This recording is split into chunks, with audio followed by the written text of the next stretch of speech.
That's called a knack-knack invented by Jeremy McGrath.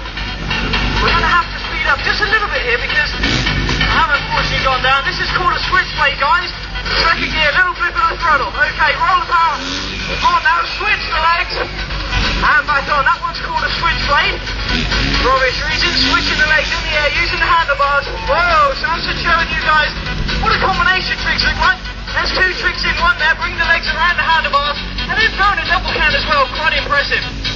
What are you guys think? Shall we up the danger just a little bit and try something just a little bit harder? Let's try a one-handed grab here.